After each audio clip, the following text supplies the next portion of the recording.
एउटा आँटिलो जनताको छोरो डोजर बोकेर निस्किएको छ अनि उसलाई भनिएको छ कानुनका छिद्राहरूभित्र छिरेर न्यायालयसम्म पहुँच भएका मान्छेहरूले 2 मिनेट मात्र समय पाएछन् भने अदालत पुगेर त्यो व्यतिथिलाई निरन्तरता दिनेछन्। त्यो बुझेको छोरो डोजर लिएर यसै निस्किएको छैन हो। अहिले कतिपय मानिसहरूले आफ्नो देशमा आफ्नो समाजमा नायकहरू खोजिरहेका छन् अनि धेरैले नायक भन्ने चलचित्र हेरेको हुनाले अहिले भएको क्रियाकलापलाई तिनै नायकका अनिल कपुरसँग पनि तुलना गरिरहेका छन्। हो त्यस्तै थियो, तर अनिल कपुर त देखिएको थियो, अनिल कपुरसँगै मलाई लागिरहेको थियो अमरीश पुरी चाहिँ को होला। अब त अमरीश पुरीहरू पनि देखिन थाले, अब त अमरीश पुरीहरू पनि देखिन थालेका छन्।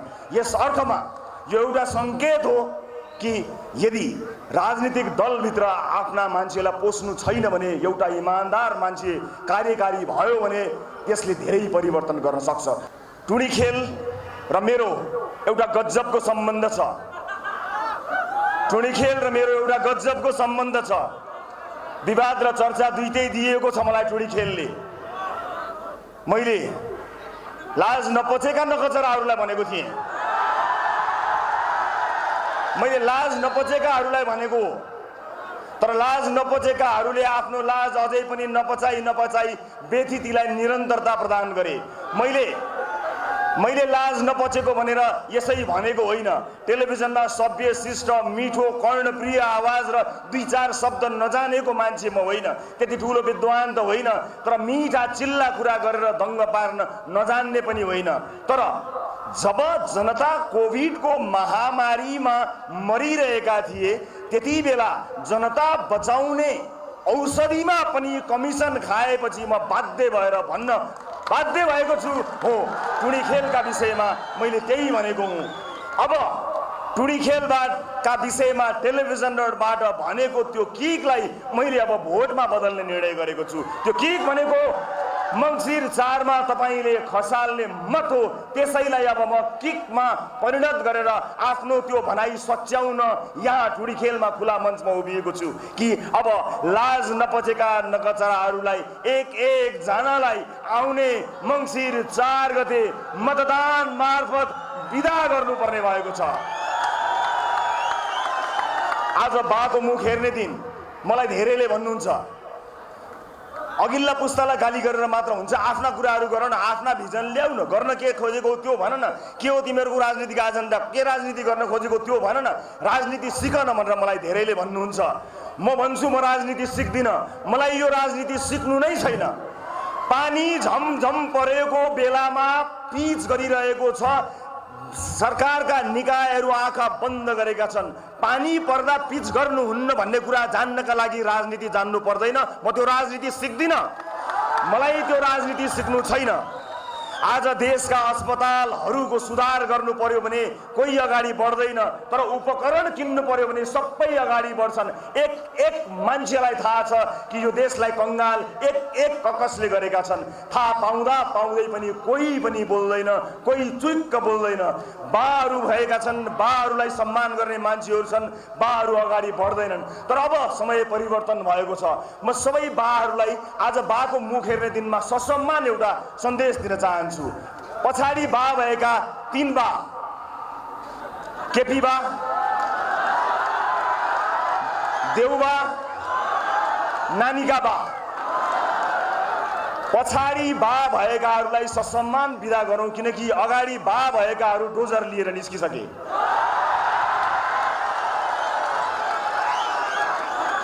अब पछाडि बा भएकाहरूलाई सम्मान सहित विदा जनताले गर्नुपर्ने हुन्छ उहाँहरूले दिनुभएको योगदानका लागि। हामीले सामान्य कुरा मानेका हौँ। मलाई राजनीति जान्नु छैन मैले यस अर्थमा भनेको कि राजनीतिका ती घिनलाग्दा दाउपेचहरू जान्न छैन भनेको हो। हामीलाई तिमीहरूको विचार के हो, आदर्श के हो, सिद्धान्त के हो, दर्शन के हो भनेर भनिन्छ। सबैभन्दा पहिला हामी यही सोध्न चाहन्छौँ कि नेपालका राजनीतिक दलहरूले आफ्नो घोषणा पत्रमा, आफ्नो विधानमा बोलेर होइन लेखेर भनेका छन् कि यसो गर्छौँ भनेर। अनि हरेक चुनावमा जनतालाई लेखेर भनेका छन्, लेखेर लिखितम रूपमा कि यो गर्छौँ यो गर्छौँ यो गर्छौँ यो गर्छौँ यो गर्छौँ। जनतालाई लेखेर गरिएको छ वाचा। विभिन्न उम्मेदवारहरूले हरेक ठाउँमा भाषणहरूमा गएर बोलेका छन् ती बोलीहरू त्यही छन्। टेलिभिजन पत्र पत्रिका अनलाइन सबतिर गएर बोलेर बाचा गरिएको छ। ल छोडिदिनुहोस् यी बाचाहरू पनि, एउटा दलले गरेको, कुनै अमुक दलले गर्यो, एउटा कुनै दलभित्रको नेताले गर्यो, जोसमा बोल्यो, होसमा बोल्यो, खाएर बोल्यो, जे खाएर बोल्यो, केही नखाएर बोल्यो, छोडिदिनुहोस्, त्यो पनि कुरा भएन। हामीले हेर्ने नेपालको संविधान हो। यो देशको संविधानले लेखेरै हामीलाई बाचा गरेको छ कि नागरिकको स्वास्थ्य यस्तो हुनुपर्छ, नागरिकको शिक्षा यस्तो हुनुपर्छ, नागरिकको सुरक्षा यस्तो हुनुपर्छ, महिलाको सुरक्षा यस्तो हो, बालबालिकाको स्वास्थ्य र सुरक्षा यस्तो हो, पूर्वाधारहरू यसरी बन्नुपर्दछ, समाजमा मानवाधिकारको अवस्था यो हुनुपर्दछ, हरेक छोरीहरू सुरक्षित हुनुपर्दछ भनेर नेपालको संविधानले तपाईँ हामीलाई लेखेर बाचा गरेको छ। हो, राष्ट्रिय स्वतन्त्र पार्टी कुनै दलका कुनै मान्छेले गरेको बाचाको हिसाबहरू नमाग्ला, तर संविधानले लेखेर भनेको कुराको रक्षा गर्नको लागि कोही न कोही चाहिने भएको छ। हामीलाई दलको घोषणा पत्रमा अब विश्वास भएन, हाम्रो पनि विश्वास नगर्नुहोस्, केही छैन। तर नेपालको संविधानले विभिन्न कालखण्डमा मानिसले रगत बगाएर ल्याइएको नेपालको संविधानले लिखितम रूपमा एउटा बाचा गरेको छ। हो, त्यही बाचा पूरा गर्न जान्दछौँ भनेर हामी राजनीतिमा आएका हौँ। अरू राजनीति नजाने पनि त्यति बाचा पूरा गर्नका लागि हामी राजनीतिमा आएका छौँ र मलाई विश्वास छ हामी यो राजनीतिक यात्रामा राजनीति नजान्दा नजान्दै जनसरोकारका विषयहरूलाई साथ लिएर अगाडि जानेछौँ। अब यहाँ के राजनीति सिकौँ हामीले, जहाँ शहरमा एउटा सडकमा बत्ती बलेको चिज राष्ट्रिय समाचार बन्छ। हामी त्यति दरिद्र भयौँ, आज सडकमा एउटा बत्ती बल्यो भने, एउटा ट्राफिक लाइट बल्दा राष्ट्रिय समाचार बन्ने गरी दरिद्र बनाइएको छ हामीलाई। अनि नयाँ पुस्ताले तपाईहरूबाट भएन भन्दा राजनीति सिकेर आऊ, तिमीहरूको दर्शन के हो भनेर भनिएको छ। एउटा भ्रष्टाचारी समाउनु पर्यो भने ठाउँ ठाउँको जग हल्लिन्छ। अहिले एउटा आँटिलो जनताको छोरो डोजर बोकेर निस्किएको छ अनि उसलाई भनिएको छ कानुनका छिद्राहरूभित्र छिरेर न्यायालयसम्म पहुँच भएका मान्छेहरूले 2 मिनेट मात्र समय पाएछन् भने अदालत पुगेर त्यो व्यतिथिलाई निरन्तरता दिनेछन्। त्यो बुझेको छोरो डोजर लिएर यसै निस्किएको छैन। हो, अहिले कतिपय मानिसहरूले आफ्नो देशमा, आफ्नो समाजमा नायकहरू खोजिरहेका छन् अनि धेरैले नायक भन्ने चलचित्र हेरेको हुनाले अहिले भएको क्रियाकलापलाई तिनै नायकका अनिल कपुरसँग पनि तुलना गरिरहेका छन्। हो, त्यस्तै थियो। तर अनिल कपुर त देखिएको थियो, अनिल कपुरसँगै मलाई लागिरहेको थियो अमरीश पुरी चाहिँ को होला। अब त अमरीश पुरीहरू पनि देखिन थालेका छन्। यस अर्थमा यो एउटा सङ्केत हो कि यदि राजनीतिक दलभित्र आफ्ना मान्छेलाई पोस्नु छैन भने, एउटा इमान्दार मान्छे कार्यकारी भयो भने यसले धेरै परिवर्तन गर्न सक्छ। त्यो जनाउका लागि मैले यो उदाहरण दिनु परेको हो, सिनेमाको उदाहरण। यसलाई बौद्धिक वर्गले असाध्यै सानो, त्यति धेरै महत्त्वको रूपमा नलेला, तर म चाहिँ आम मान्छेले बुझ्ने गरी कुरा गर्ने मेरो बानी नै भएको हुनाले ती कुराहरू गर्न चाहन्न जुन आम सर्वसाधारणले बुझ्दैनन्। तपाईँले बुझ्ने भाषा बोल्दै टेलिभिजनबाट राजनीतिमा आएको हुनाले तपाईँले बुझ्ने भाषामा नै बुझाउन चाहन्छु। हामीले राजनीति कुन अर्थमा अगाडि बढाउने भन्ने कुराको निधो गरिसकेका छौँ। आज राजनीतिक दलका विभिन्न भातृ सङ्गठनहरू राज्य कोषको दोहन गर्ने ठाउँ बनेका छन्। यसलाई बुझेर हामीले राजनीतिमा भातृ सङ्गठनहरूलाई पिले पनि गर्दैनौँ। म यो बाचा यहाँहरू समक्ष गर्न चाहन्छु। आज विभिन्न दलका भातृ सङ्गठनहरू खडा गरेर, विभिन्न ठाउँहरू खडा गरेर आफ्नो दलका दोस्रो, तेस्रो, चौथो, पाँचौं तहका नेताहरूलाई व्यवस्थापन गर्नको निमित्त मात्रै राजनीतिक दल खोलिएको छ। त्यो पैसा ती सम्पूर्ण कार्यकर्ताहरूलाई पाल्ने, जागिर दिने त्यो पैसा कहाँबाट आउँछ?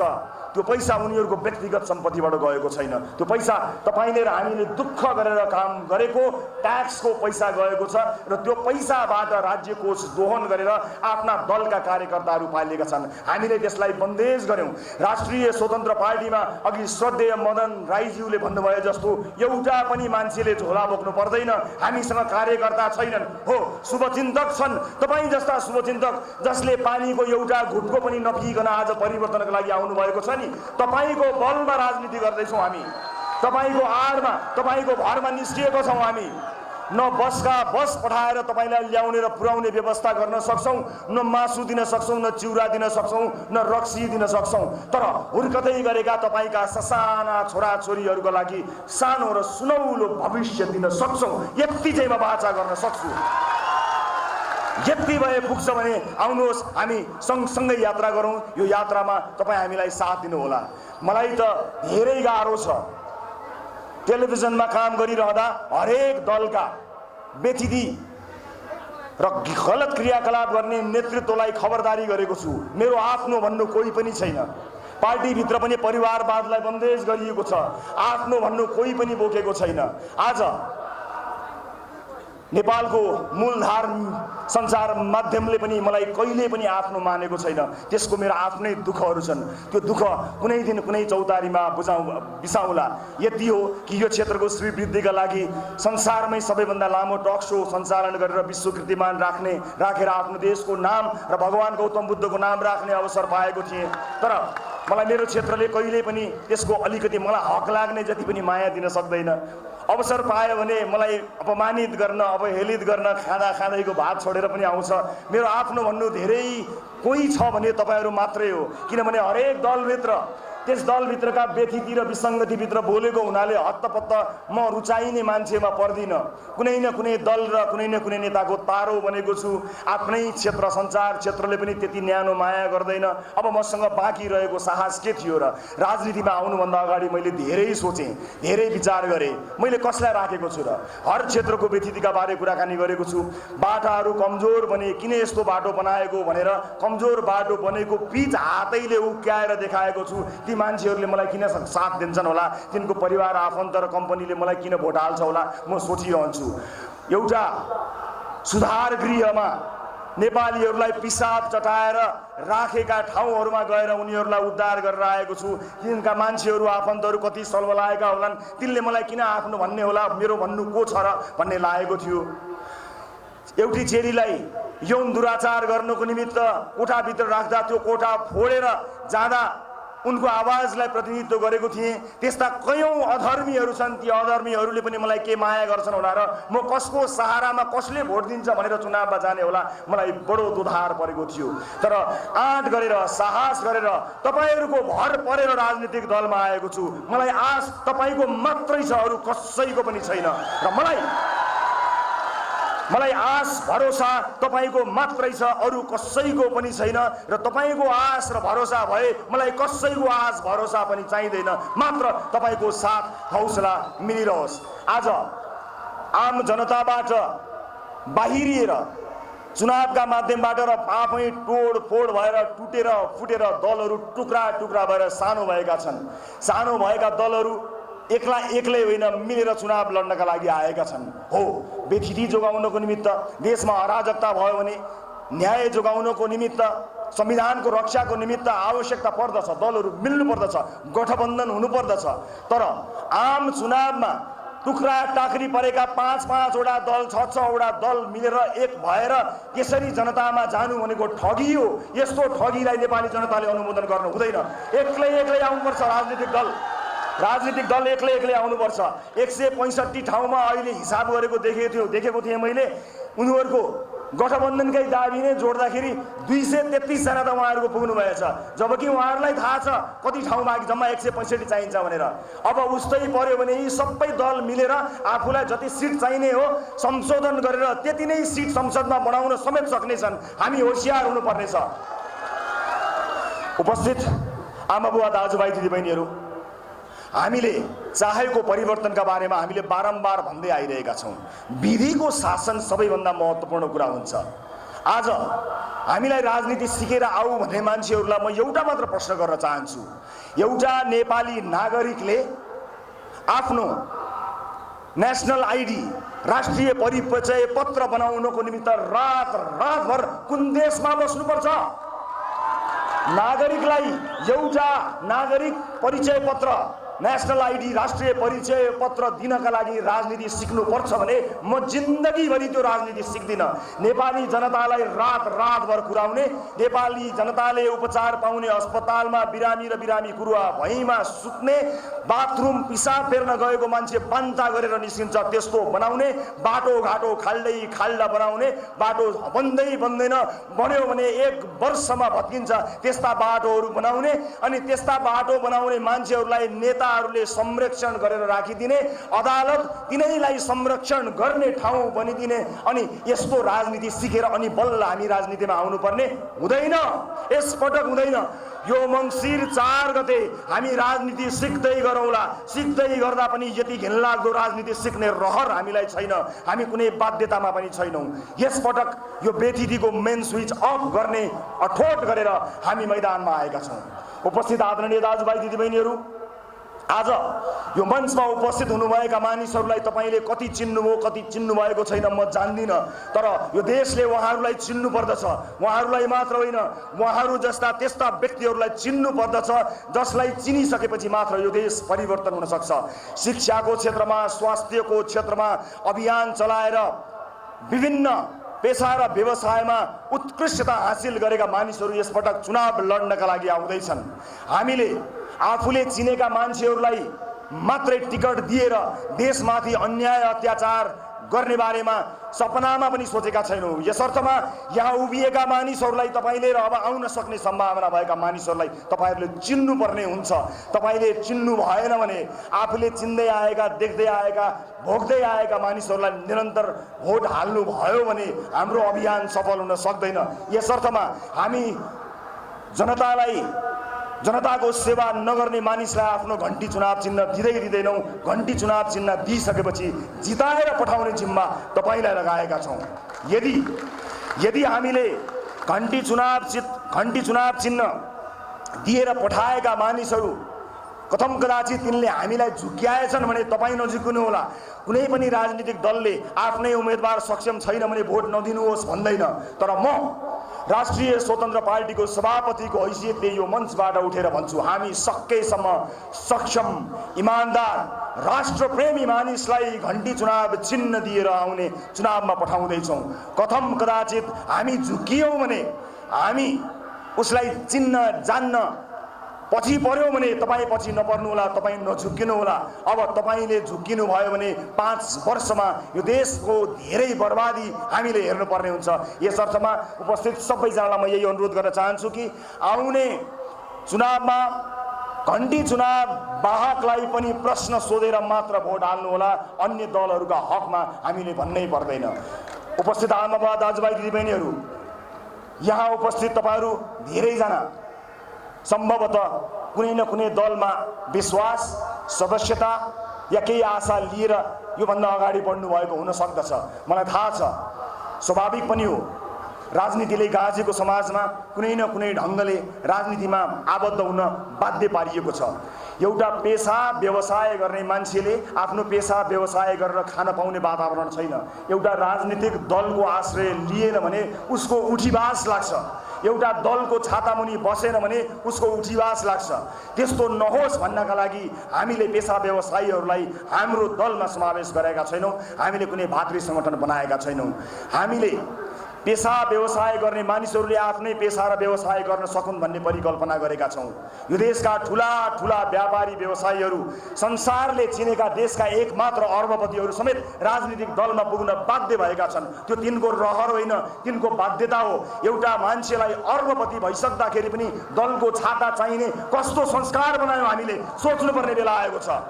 बाध्य भएर बच्नका लागि त्यहाँ आश्रय लिनुपर्ने अवस्था राजनीतिक दलहरूले पुर्याएका छन्। तर हामीले परिकल्पना गरेको देशमा यो देशका व्यापारी व्यवसायहरूलाई कुनै अमुक दलले संरक्षण गर्ने होइन, राष्ट्रको नीतिले संरक्षण गर्ने हो, सरकारको नीतिले सुरक्षा दिने हो। कुनै दलको छातामुनि गएर कुनै व्यापारी व्यवसायी विद्यार्थी कुनै पनि पेशाकर्मी लुक्न नपरोस्, हामी त्यस्तो देशको परिकल्पना गरिरहेका छौँ। उपस्थित आदरणीय दाजुभाइ दिदीबहिनीहरू, यो खुला मञ्चमा आएर परिवर्तनको धेरै ठुलो शङ्खनाद गरिएको छ। एउटा यस्तो बेला आएको थियो 62-63 मा कि कुनै पनि पेशा व्यवसायमा लागेको मान्छेले आफ्नो पेशा व्यवसाय नभनेर सरासर मैदानमा उभिएको बेला आएको थियो, किनकि व्यथिति यति मौलाएको थियो, परिवर्तन यति जरुरी थियो। न पत्रकार, न लेखक, न कलाकार, न विद्वान, न बुद्धिजीवी, न कृषक, न मजदुर, सबैजना सडकमा उत्रिनुपर्ने अवस्था आएको थियो। तर व्यथितिले यसरी जरो गाडेको छ कि अब बेला त्यही आएको छ। हर क्षेत्र, हर वर्गको मान्छेले यसपटक घन्टी बजाउनु पर्ने व्यवस्था आएको छ, अवस्था आएको छ। अब त्यो अवस्था आइसकेको हुनाले अब हामी सबैलाई आरामले बस्ने सुविधा छैन। म आज एउटा मन खोलेर एउटा कुरा भन्न चाहन्छु। राजनीतिमा आउने नआउने भन्ने बारे विगत लामो समयदेखि विचार विमर्श गर्दै आएको मान्छे हुँ। यद्यपि राजनीतिबाट मात्र हस्तक्षेप हुन्छ र प्रदेश परिवर्तन गर्न सकिन्छ भन्ने आशयका मेरा 10 वर्ष अगाडिका भिडियोहरू यहाँहरूले युट्युबमा अहिले पनि हेर्न सक्नुहुन्छ होला। त्यो हुटहुटी हिजैदेखि लागिआएको थियो। तर यसबीचमा धेरै मानिसहरूसँग मेरो चर्चा, धेरै मानिसहरूसँग मेरो कुराकानी सरसल्लाह नभएको होइन। आज तपाईले मिल्नुस् जसरी पनि मिल्नुस् भन्ने मान्छेहरूसँग मैले एक पटक होइन, दुई पटक होइन, पटक पटक कसैसँग दर्जनौं पटक बैठक गरेको छु। तर बैठकको निष्कर्ष, मिटिङको निष्कर्ष, भेटघाटको निष्कर्ष एउटै निस्किन्छ कि अर्को भेटघाट कहिले गर्ने। अब म त्यस्तो भेटघाटमा विश्वास राख्दिनँ। यो दल मेरा लागि, मेरो परिवारका लागि, मेरा साथीका लागि, मेरा सदस्यका लागि होइन, तमाम ती परिवर्तन चाहने नेपालीहरूको लागि हो। जो कोहीका लागि पनि राष्ट्रिय स्वतन्त्र पार्टी खुल्ला रहेको छ, खुल्ला भएर राष्ट्रिय स्वतन्त्र पार्टीमा आउनु होला। राष्ट्रिय स्वतन्त्र पार्टीको कुनै पनि नेताले कसैलाई पनि टिकट खल्तीबाट दिँदैन। सक्षम मान्छेले प्राइमेरी चुनाव जितेर उम्मेदवार हुन पाउने व्यवस्था छ। आज सदस्यता लिएको साधारण सदस्यले भोलि पार्टीमा मसँग सभापतिमा चुनाव लडेर मलाई हराओस्, म त्यस्तो मान्छेको खोजीमा रहेको छु। आफ्नो कार्यकाललाई 2 कार्यकाल भन्दा लम्ब्याउन नपर्ने व्यवस्था हामीले संविधान, हाम्रो विधानमा बनाएका छौं। हामी कसरी फरक छौं? एउटै हो तिमीहरू भन्नेहरूलाई हाम्रो प्रश्न यही छ। हामी एउटै होइनौं। आजको युग डिजिटल युग हो। अहिले हामी पार्टी निर्माणको चरणमा छौं र तपाईहरु यति धेरै मानिसहरूलाई एक ठाउँमा हामीले भेला गर्नु परेको हो। अन्यथा हामी अब फिजिकल होइन, डिजिटल भेटघाटमा विश्वास गर्नुपर्दछ भनेर हामीले डिजिटल डेमोक्रेसीको अभ्यास ल्याएका छौं। विभिन्न मुद्दाहरूमा आम सर्वसाधारणको भनाइ राख्नको निमित्त र केन्द्रीय समितिको निर्णयलाई साधारण सदस्यको बहुमतले उल्ट्याउन सक्ने गरी पार्टी भित्र नै हामीले आन्तरिक लोकतन्त्रको विकास गरेका छौं। परिवारवादलाई निषेध गरेका छौं। एउटै परिवारको 2 वा त्योभन्दा बढी सदस्य पार्टीको एउटै समितिमा बस्न नसक्ने बनाएका छौं। श्रीलङ्काले जनाउ घण्टी दिएपछि हामीले पनि हाम्रो पार्टीभित्र घण्टी बजाउनु पर्छ भनेर यस्ता प्रावधान हामीले राखेका छौं। उपस्थित आदरणीय आमा बुवा दाजुभाइ दिदीबहिनीहरू, हामी धेरै कुरा भन्नका लागि, बोल्नका लागि यहाँ आएका पनि होइनौँ र म त विशेष गरेर टेलिभिजनमा यो मान्छेले यहाँ यसरी खायो भनेर प्रमाण सहित, भिडियो सहित, अडियो सहित देखाउँदै आएको मान्छे, मलाई अमूर्त गफ भएका भाषणहरूमा असाध्यै डर लाग्छ। त्यस्ता भाषण कलामा म निपुण छैन र त्यो भाषण कलामा निपुण हुने चाहना पनि छैन। तर कुरा यति हो कि सीमित स्रोत साधनका रूपमा एउटा संसारकर्मीका रूपमा कयौं व्यक्तिको विरुद्ध तपाईँ विरुद्ध लड्दै आएको हो। तपाईलाई अन्याय पर्दा, तपाईलाई अप्ठ्यारो पर्दा, तपाईलाई गाह्रो हुँदा, तपाईले आफ्नो जाने ठाउँ नै पाइन भन्दै मेरो रवि भाइ छ, मेरो रवि दाइ छ, मेरो रवि छोरो छ, मेरो रवि भतिज छ भनेर जसरी तपाईँ टेलिभिजनमा आउनु भएको थियो, अब आउने मङ्सिर 4 मा तपाईले हाम्रो टिमलाई नै विजयी गराउनु भयो भने तपाईको जाने ठाउँ हुनेछ। तपाईं जाने ठाउँ हुनेछ मात्र होइन, त्यस्ता ठाउँहरूको आवश्यकता नपर्ने गरी 24 घण्टा नागरिकको सेवा गर्ने त्यस्ता केन्द्रहरू स्थापना गरेर हामी तपाईको आँसु पुस्न तपाईको ठाउँमा हुनेछौँ। यो मैले यहाँ उभिएर गरेको वाचा हो, भाषण होइन। यसको एक एक शब्दको हिसाब मसँग तपाईहरूले जहिले पनि माग्न सक्नुहुनेछ। म त्यो वाचा गर्नको लागि आएको छु। आज टेलिभिजनबाट निस्किँदै गर्दा आम मान्छेहरू कयौंको समस्या हामी देखिरहेका छौँ। उहाँहरूलाई धेरै दुःख परिरहेको छ। कतिपय साथीहरूले त्यसलाई निरन्तरता दिइरहनु भएको छ। कतिपय साथीहरूले जान पाइएन, हाम्रो आवाज अलि बुलन्द भएर भन्नुभएको छ। याद राख्नु होला, यदि यो यात्रामा सफलता मिलेन भने ती तमाम दुःख पाएका मानिसहरूको जाने ठाउँ बन्ने छैन। ती सम्पूर्ण दुःख र अन्यायमा परेका आम दाजुभाइ दिदीबहिनीहरूको एउटा यस्तो थलो, त्यो सरकार बनोस् भनेर सुरुवाती दिनदेखि नै सिंहदरबारको त्यो गेटलाई आम सर्वसाधारणका लागि खोल्ने प्रतिबद्धता हामीले गरेका छौँ। सिंहदरबारको त्यो ढोका जनताका लागि खोल्नुपर्छ। त्यो खोल्ने दिन हामीले मङ्सिर 4 का रूपमा लिएका छौँ। उपस्थित आमा बुवा दाजुभाइ दिदीबहिनीहरू, यो मञ्चमा धेरै आशा बोकेर विभिन्न राजनीतिक दलको आह्वानमा कयौं मानिसहरू आएर जम्मा भएका छन्। आज हामीले सामान्य आह्वान गरेका हौं र त्यो सामान्य आह्वानलाई सिरोपर गरेर तपाईहरु यहाँ उपस्थित भइदिनु भएको छ। यो हाम्रा लागि तपाईले लगाउनु भएको गुण हो, यो ऋण हो। यो ऋणको एक पैसा ब्याज सहित असुल गरेर देखाउने वचनबद्धता म यहाँहरु समक्ष व्यक्त गर्न चाहन्छु उपस्थित आमा बुवा दाजुभाइ दिदीबहिनीहरू। र हामीलाई विश्वास छ कि जुन काम यहाँहरुले देखेर हामीलाई माया गर्नुभयो, हौसला दिनुभयो र तिमीहरू विकल्प हुन सक्दछौ, राजनीतिको व्यथितिलाई चिर्न सक्दछौ भन्नुभएको छ, त्यसलाई हामी पूरा गरेर देखाउदिनेछौँ। जति पनि नयाँ साथीहरू हुनुहुन्छ, जति पनि वैकल्पिक उम्मेदवारका रूपमा आउनुभएको छ, उहाँहरूलाई हाम्रो प्रक्रियाभित्र स्वागत गर्नको लागि हामी आतुर छौँ, हामी तयार भएर बसेका छौँ। हामी ती सक्षम सम्पूर्ण उम्मेदवारहरूलाई हामीसँग सहकार्य गर्नको निमित्त आह्वान पनि गर्न चाहन्छौँ। उपस्थित आमा बुवा दाजुभाइ दिदीबहिनीहरू, भन्ने कुराहरू भन्दा गर्ने कुराहरू धेरै छन्। आजबाट हामी उपत्यकामा पनि फैलिएका छौँ। उपत्यकामा फैलिएसँगै अब हाम्रो आफ्ना साथीभाइहरू पनि हुनेछन्। उहाँहरूका माध्यमबाट तपाईँ हामीसँग आबद्ध हुनुहोला। केही बेरपछि बन्द सत्र सुरु हुनेछ। उपत्यकाका विभिन्न जिल्लाहरू र पालिकाहरूमा सहभागी हुने चाहनेहरूको हामीलाई आवश्यकता पर्नेछ। पार्टीसँग सँगै सहकार्य गर्ने तपाईहरुको आवश्यकता हामीलाई पर्नेछ। त्यससँगै हामी एउटा यस्तो लोकतान्त्रिक पद्धतिबाट पार्टीलाई अगाडि बढाउन चाहन्छौँ, त्यसमा तपाईहरुको सहभागिताको हामीले अपेक्षा गरेका छौँ। आज यहाँ आएर तपाईहरुले बिना कुनै लोभ, बिना कुनै लालच उपस्थित भइदिएर एउटा ठूलो सन्देश दिनुभएको छ। यो सन्देश हाम्रा लागि ऊर्जा हो, आशीर्वाद हो। अनि विभिन्न ठाउँमा बसेर बाआमाहरूले हामीलाई त्यसैगरी माया र हौसला दिइरहनु भएको छ। संसार भरिरहनुभएका विभिन्न महानुभावहरूले हामीलाई त्यहीबाट विजयी भव भनेर पनि आशीर्वाद दिनुभएको छ। तपाईहरु सबैलाई हामी धन्यवाद दिन चाहन्छौँ। अब आउँदै गरेको निर्वाचनमा हामी कटिबद्ध भएर प्रतिबद्ध भएर अगाडि बढ्नुपर्ने भएको छ। स्थापित दलहरूले विभिन्न निर्वाचनमा विभिन्न कार्यहरू गरेका छन्। निर्वाचनमा के हुने नहुने काम गर्नुपर्दछ भन्ने कुरा जानेका छन्। यस अर्थमा तपाईहरुले खबरदारी गर्नुपर्ने छ। म यहाँहरु सबैलाई उपस्थितिका लागि धेरै धेरै धन्यवाद दिन चाहन्छु र आगामी दिनमा केही समयपछि चाँडै नै आफ्नो निर्वाचन क्षेत्र र आफ्नो टिमका निर्वाचन क्षेत्र सहित यहाँहरु समक्ष कुनै न कुनै माध्यमबाट जोडिनेछु।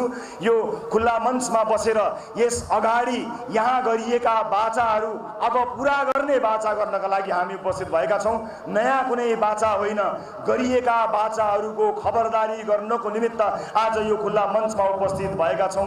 सम्पूर्ण महानुभावहरूलाई फेरि एकपटक हृदयदेखि धेरै धेरै धन्यवाद दिन चाहन्छु र हामीले हाम्रा सभाहरूमा, हाम्रा कार्यक्रमहरूमा भनेका भनाइहरूको रेकर्ड तपाईहरुले राख्नुहोला। ती भाषण होइनन्, ती तपाईलाई हामीले गरेको बाचा हुन्। ती बाचाका एक एक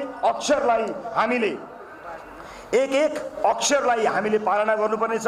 त्यसका लागि तपाईहरु तयार रहनुहोला र विशेष गरेर यही मञ्चमा उभिएर यही टुणीखेल जोगाउने आन्दोलनको एउटा सहभागी हुने अवसर मैले पनि प्राप्त गरेको थिएँ। मलाई आज गर्व लागेको छ त्यही उभिएर राजनीतिक यात्राको बारेमा पनि तपाईलाई बताउन पाएको छु। र अब बर्सातको सम्भावना भएको हुनाले बन्द सत्रको बारे जानकारी साथीहरूलाई अर्को सूचनाबाट हुने जानकारी आएको छ। बन्द सत्रमा सहभागी हुन चाहनेहरूले हामीलाई सम्पर्क गर्नुहुनेछ भन्ने विश्वास लिएको छु। यति भन्दै म आज आफ्नो भनाइ यही टुङ्ग्याउँछु। हाम्रो यात्रा सुरु भएको छ। मङ्सिर 4 मा गएर यो यात्रा ब्यालेट बक्समा गएर मात्र टुङ्गिनेछ। सबैको जय होस्।